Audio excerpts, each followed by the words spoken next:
datangnya dari hamba Allah dari Jepara. Assalamualaikum warahmatullahi wabarakatuh, Buya. Waalaikumsalam warahmatullahi wabarakatuh. Saya hamba Allah dari Jepara mau bertanya, Buya. Ada seruan dari tokoh ulama bahwa kita dilarang menggulingkan pemerintahan yang sah, karena hal itu hanya akan menyebabkan suatu negara hancur. Benarkah begitu, Buya? Meskipun pemerintah itu zalim, apakah kita tidak boleh menggulingkan presidennya, Buya? Terima kasih. Bismillah. Ini pertanyaan-pertanyaan begini nih. Semoga yang bertanya niatnya baik. Ada orang bertanya niatnya baik, ada bertanya niatnya jelek. Sebuah niatnya baik memang betul-betul ingin tahu. Akan tapi memang gini loh ya. Ada kalimat itu benar. Dari zatnya kalimat itu benar, tapi di saat ditempelkan di sebuah tempat menjadi tidak sesuai. Sebuah kebenaran. Maka mengungkapkan sebuah kalimat itu kita harus tahu kapan waktunya yang sesuai, yang tepat. Misalnya membahas masalah ini. Kebenaran tetap harus disampaikan, akan tapi ada kebenaran pun harus disesuaikan. Menyampaikan kebenaran itu supaya tidak jadi fitnah. Maka semoga ini tidak jadi fitnah. Sebab di sini pertanyaan adalah menggulingkan pemerintahan. Apakah betul ulama menyeru tidak boleh kita menggulingkan pemerintah yang atau penguasa yang sah, Bu, ya? Yang sah, yang zalim dan sebagainya. Betul. Jadi begini. Ini lagi-lagi kita harus betul-betul adil di dalam membaca permasalahan ini.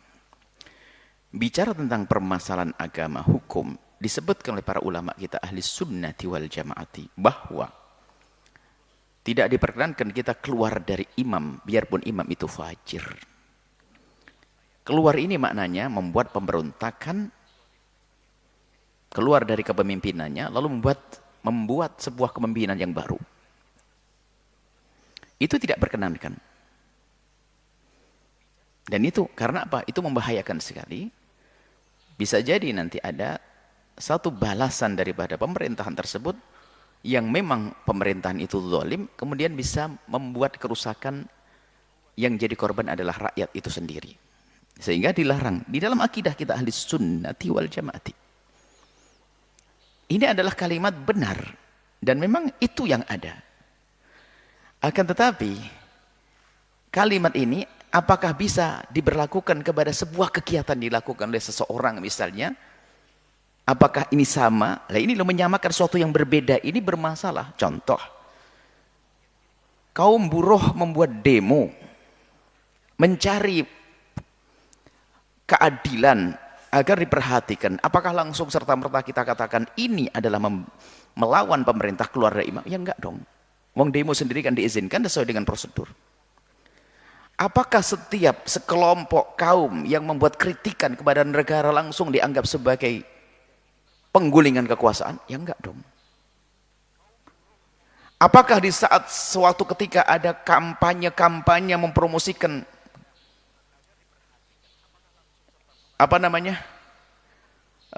calon, kemudian sementara sudah ada calon, sudah jadi misalnya presiden ini sudah naik, kemudian mencoba, apakah ini dianggap sebagai sebuah penggulingan kekuasaan? Ya enggak juga, karena aturannya ada. Jadi gini loh, kadang ada sebagian orang menggunakan kalimat kebenaran ini adalah untuk, ini jeleknya kita itu, untuk menyalahkan orang. Menyalahkan orang, kelompok yang bergerak misalnya buat demo untuk menegakkan kebenaran, apakah ini dianggap sebagai sebuah upaya untuk membuat penggulingan kekuasaan? Ya enggak dong. Sebab diizinkan, demo sendiri kan dalam aturannya kan ada bahwasanya itu adalah menuntut haknya atau ingin menegakkan sebuah tatanan yang artinya ingin membantu kekuasaan yang sah agar semakin sempurna. Kalau itu maknanya juga benar. Cuman kadang ini loh permusuhan orang dengan orang ini, kadang sesuatu yang baik dimaknai yang jelek untuk membuat mempengaruhi umat agar menjelekkan sebuah kelompok tersebut, yaitu kelompok yang berkumpul berjuang misalnya untuk menuntut keadilan atau meminta menuntut sebuah kebaikan yang harus dihadirkan, kemudian ada yang tidak cocok menganggap ini adalah bentuk perlawanan terhadap pemerintah atau penggulingan terhadap kekuasaan. Nah ini adalah hal yang semacam ini juga kurang adil. Dan memang harus kita akui bahwasanya di dalam akidah kita ahli sunnati wal jamaati adalah keluar dari imam tidak diperkenankan. Cuman bentuk keluar itu dari mana sih? Yang dimaknai keluar dari imam yang sesungguhnya itu seperti apa? Dan negara sendiri kan tatanannya berbeda-beda. Ada imam yang tidak ada batasnya bertahun-tahun. Ada kepemimpinan yang setiap 5 tahun ganti. Ini bentuk perubahannya kan ya berbeda-beda caranya. Jadi segala upaya di dalam negeri itu yang masih dalam prosedur yang diizinkan, seperti membuat demonstrasi yang baik, yang tidak membuat kerusakan, untuk misalnya mengangkat kaum buruh, untuk mengangkat ini, atau termasuk menegakkan kebenaran, maka selagi ini adalah disahkan dan bukan dianggap sebuah kudeta, bukan dianggap sebuah penggulingan kekuasaannya. Atau sekelompok orang merindukan, bahasanya tolonglah di sebuah negara, terlepas apakah Indonesia atau yang lainnya, Pak Raja, Tuan Raja, atau Pak Presiden, atau Pak Perdana Menteri, tolong, ini begini, saya ingin membuat perubahan, berkumpul di sebuah tempat. Mereka tidak membawa senjata, tidak perang, tidak bisa dianggap sebagai penggulingan kekuasaan. Akan tapi ini dalam rangka menunjukkan keinginannya dan ingin menampakkan tentang kekurangan negeri ini agar dibenahi. Kalau semacam ini juga sah. Permasalahan kita ini kalau sudah ada kubu-kubuan, saling bermusuhan, sehingga orang yang menyuruh kepada kebaikan dianggap sebagai melawan pemerintah. Dianggap sebagai upaya untuk merongrong pemerintah, keluar dari pemerintah. Nah, ini hal yang semacam ini harus dihindari. Artinya kita harus benar-benar adil di dalam membaca permasalahan. Dan memang betul, jadi jangan sampai kalimat tidak boleh keluar dari pemerintah kemudian digunakan untuk melemahkan siapapun, misalnya yang ingin mencari keadilan, kaum buruh, kaum ini misalnya, yang kaum orang-orang lemah, jangan sampai nggak boleh, ditembak semuanya. Mahasiswa demonstrasi menuntut ini, tembak, ya nggak boleh. Ini keluar dari imam, ya nggak benar. Ini kalimat hakin urida bihal batil, sehingga kalimatnya benar tapi hanya untuk memangkas ini, memangkas keinginan-keinginan mereka yang baik, itu nggak dibenarkan. Baik, inilah yang harus kita pahami, bahwa jangan sampai kalimat benar tadi digunakan oleh sebagian orang untuk menyalahkan kelompok tertentu hanya karena kebencian dan permusuhan. Nah, kalau memang ada pemberontakan, sudah jelas pemberontakan, mengangkat senjata, membuat kerusakan, ya jelas salah. Tapi jika sekelompok, dulu pernah ada juga mahasiswa yang menuntut, kemudian ada demonstrasi buruh ini, kemudian ada sekelompok kaum muslimin yang menuntut ini hal yang semacam ini tidak bisa serta-merta kita katakan sebagai bentuk penggulingan kekuasaan yang tadi disebutkan keluar dari imam, karena mereka masih mengikuti aturan, menginginkan, menyodorkan sebuah keinginan agar dituruti demi kebaikan umat. Kecuali keinginan itu merusak umat, lah ini nggak benar. Keinginannya juga hal yang baik. Itu loh, maksud kami lihat saja yang adil dalam melihat permasalahannya. Dan kita pun juga tidak bisa merubah kebenaran yang disampaikan oleh para ulama, bahwasanya keluar dari imam adalah tidak boleh, nggak boleh kita rubah jadi boleh. Tetap tidak boleh. Keluar dari imam yang benar, dari pemimpin yang benar adalah tidak diperkenankan. Cuman apakah semua gerakan yang sifatnya ingin membuat perubahan dianggap sebagai keluar dari imam? Ini yang salah, yang menyamakan semua sesuatu yang berbeda. Ini jadi mohonlah, mari kita semuanya dari negeri kita, bangsa kita ini, dimulai dari pemerintahnya, karena pemerintah dari negara yang tanggap kepada keinginan umat, sebab mereka ngurusi umat.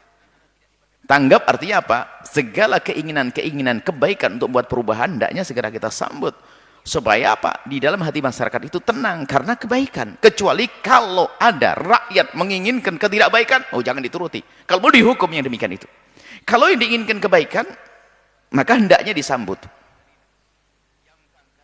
Ini. Suatu ketika ada orang berkata pada Sayyidina Umar, waktu Sayyidina Umar mengatakan, jika aku tidak benar, tolong luruskan aku. Ada yang berani ngangkat pedang, ya khalifah, aku yang akan luruskanmu dengan pedangku. Sayyidina Umar tidak marah kok. Kenapa? Ini orang yang bahkan melamalkan saya ini. Jadi kritikan dari bawah itu sebenarnya membangun negara itu sendiri kalau seorang kepala negara itu faham. Kemudian juga kami seru kepada siapapun yang ingin membuat perubahan, harus betul kita tata niat kita. Niat kita yang benar karena Allah Subhanahu wa taala, dengan cara yang baik, yang indah, yang benar, harus begitu. Kemudian sudahlah, kalau memang Anda adalah, ini permasalahannya adalah ketidakcocokan. Contoh, kalau saya seorang bos kaya raya, kemudian ada undang-undang kaum buruh, masalah gaji harus dirubah. Kemudian membuat demo, saya sebagai orang bos, karena ada yang terkurangi dalam kepentingan saya, maka bisa saya marah berurusan dengan kaum buruh ini, pekerja ini. Karena pekerja menuntut kepada pemerintah sesuatu yang bertentangan dengan kenyamanan yang saya rasakan. Kalau sudah musuh begini, ini kan terjadi permusuhan, semua dianggap musuh kaum buruh. Ini kan sebenarnya pekerja dan sebagainya, sebagai contoh saja, dia menuntut keadilan agar hak-haknya dipenuhi dengan benar. Ini sebuah misal.